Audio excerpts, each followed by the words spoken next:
હરે Krishna. કૃષ્ણાસ cuisine ગુજરાતીમાં આપનું હાર્દિક સ્વાગત કરીએ છીએ.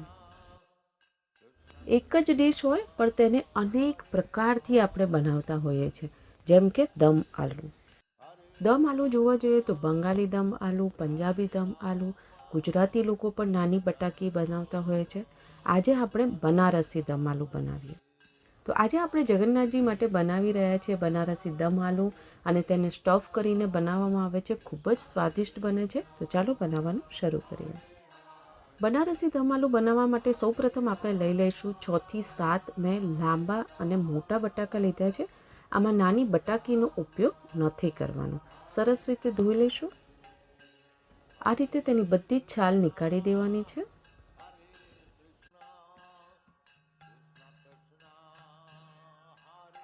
હવે આ બટાકાને 2 પીસ કરી લેવાના છે. આ રીતે અડધા કટ કરી લઈએ.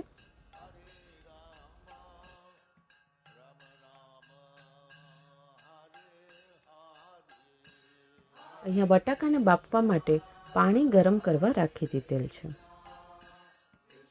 હવે આ બટાકા પાણીમાં ઉમેરી દઈએ અને બટાકાને પૂરા બાફવાના નથી, તેને અધકચરા જ બાફવાના છે. તો ઢાંકણ ઢાંકી અને થોડીક વાર બફાવા દઈએ. અહીંયા 6 થી 7 મિનિટ જેવો સમય થઈ ગયો છે. ચાલો ચેક કરી લઈએ.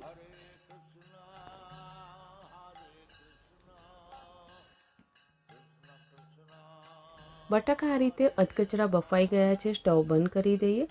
તરત જ બટાકાને એક કાણાવાળી ડીશ ઉપર લઈ લેવાના છે. બટાકાને ઠંડા કરી લઈએ. બટાકા એકદમ ઠંડા થઈ જાય પછી આ રીતે જે મેઝરિંગ સ્પૂન આવે છે, કાં તો પછી તમે કોઈ પણ ચમચી વડે આ અંદરનો જે પાર્ટ છે તે આપણે આ રીતે નીકાળવાનો છે. જો બટાકા વધારે બફાઈ ગયા હશે તો આ રીતે તે અંદરથી નીકાળવું મુશ્કેલ થશે. આ રીતે ચમચીની મદદથી પણ નીકાળી શકાય છે. અંદરનો ભાગ નીકાળી અને તેમાં એક હોલ કરી દેવાનો છે. બધા જ બટાકાને આ રીતે કરી લઈએ. બધા જ બટાકા તૈયાર છે. બટાકાની અંદરનો જે ભાગ હતો તે આપણે નીકાળ્યો હતો. તેને આપણે સ્ટફિંગમાં ઉપયોગ કરીશું, ફેંકવાનું નથી. હવે તળવા માટે તેલ ગરમ કરી લીધું છે. હવે આ બટાકાના કપને આપણે તળી લેવાના છે. ગોલ્ડન અને ક્રિસ્પી થાય ત્યાં સુધી મીડિયમ તાપે તેને તળી લેવાના છે.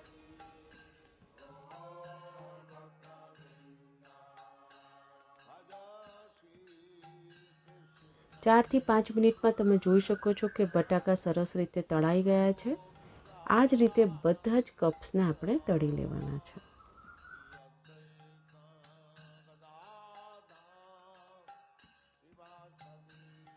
હવે આપણે જે અંદરની કતરણ નીકાળી હતી તે બધી પણ આ રીતે તળી લેવાની છે. આને આપણે ગોલ્ડન અને ક્રિસ્પી થાય ત્યાં સુધી નથી તળવાની, થોડીક વાર જ તળવાની છે, જેથી તેમાં કંઈ પણ કાચું ના લાગે. હવે આ તળાઈને બિલકુલ તૈયાર છે. તેને પ્લેટમાં લઈ લઈએ.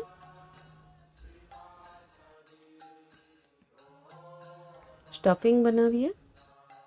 આપણે જે કતરણ તળી હતી તે બધી મિક્સિંગ બાઉલમાં લઈ લેવાની છે. આમાં 100 ગ્રામ જેટલું છીણેલું પનીર લેવાનું છે. 2 થી 3 ઝીણા સમારેલા લીલા મરચાં, 2 ટેબલસ્પૂન જેટલી ઝીણી સમારેલી સૂકી દ્રાક્ષ અને 2 ટેબલસ્પૂન જેટલા ઝીણા સમારેલા કાજુ લેવાના છે. આમાં અડધી ચમચી જેટલું મીઠું ઉમેરીએ. અડધી ચમચી ગરમ મસાલો અને થોડી કોથમીર. હવે આ બધી જ વસ્તુઓને આપણે મિક્સ કરી લઈએ. આમાં બટાકા અને પનીર બધું મિક્સ થઈ અને એક ખૂબ જ સરસ બાઇન્ડિંગ આવી જશે.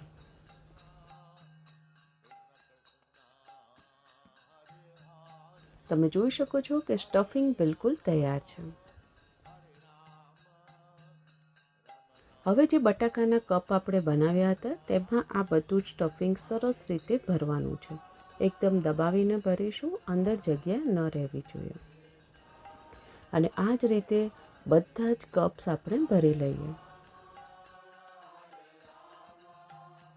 આ તૈયાર છે. હવે આપણે ગ્રેવી બનાવીએ. 1 કપ જેટલું મોળું દહીં લઈ લેવાનું છે.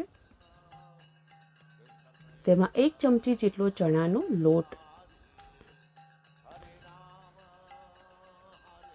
અડધી ચમચી મીઠું, 1 ટેબલસ્પૂન જેટલું ધાણા જીરું,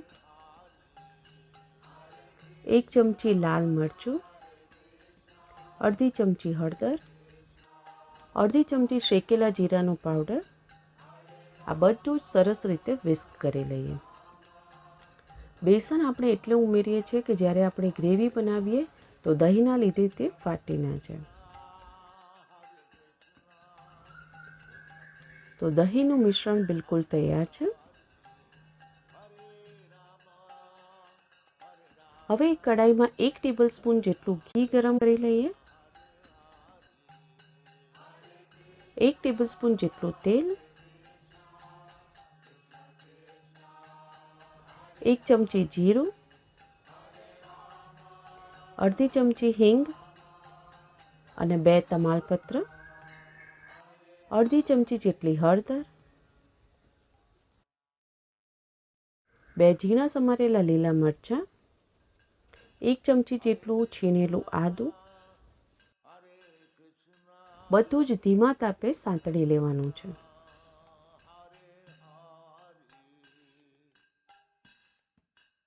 બે ટામેટાં છીણી લીધા છે. જરૂરિયાત મુજબ મીઠું ઉમેરી દઈએ. અડધી ચમચી જેટલું લાલ મરચું. બધું મિક્સ કરી અને તેલ ઘી છૂટે ત્યાં સુધી સાંતળી લેવાના છે.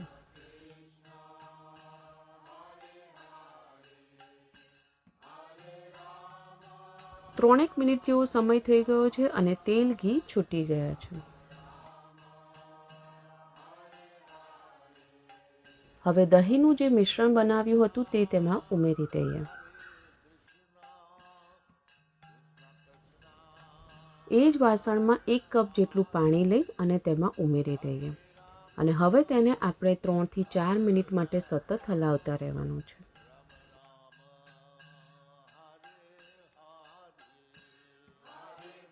ત્રણ થી 4 મિનિટ બાદ તમે જોઈ શકો છો કે ગ્રેવી સરસ રીતે ચડી ગઈ છે. હવે તેમાં અડધો કપ જેટલી કાજુની પેસ્ટ ઉમેરી દઈએ. હવે 1 ચમચી જેટલી ખાંડ અને અડધી ચમચી ગરમ મસાલો લઈ લઈએ.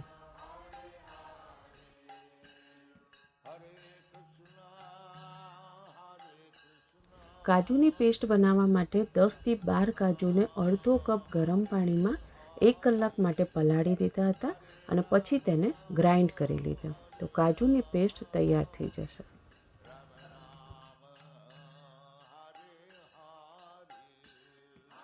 અહીંયા તમે જોઈ શકો છો કે ગ્રેવી એકદમ સરસ રીતે બની ગઈ છે.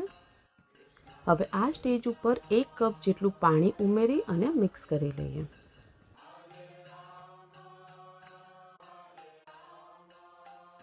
હવે જે સ્ટફ કરેલા બટાકા હતા તે તેમાં ઉમેરી દેવાના છે.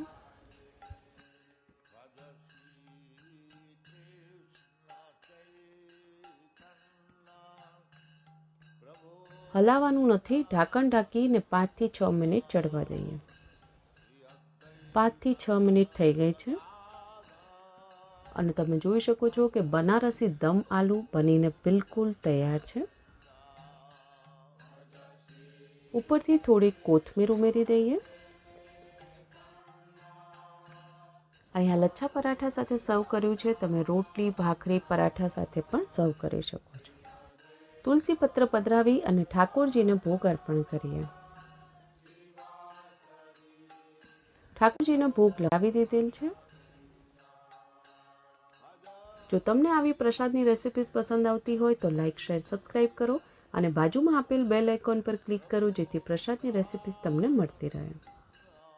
આવો સાથે મળીને જપીએ હરે કૃષ્ણ, કૃષ્ણ કૃષ્ણ, હરે હરે, હરે રામ, રામ રામ, હરે હરે.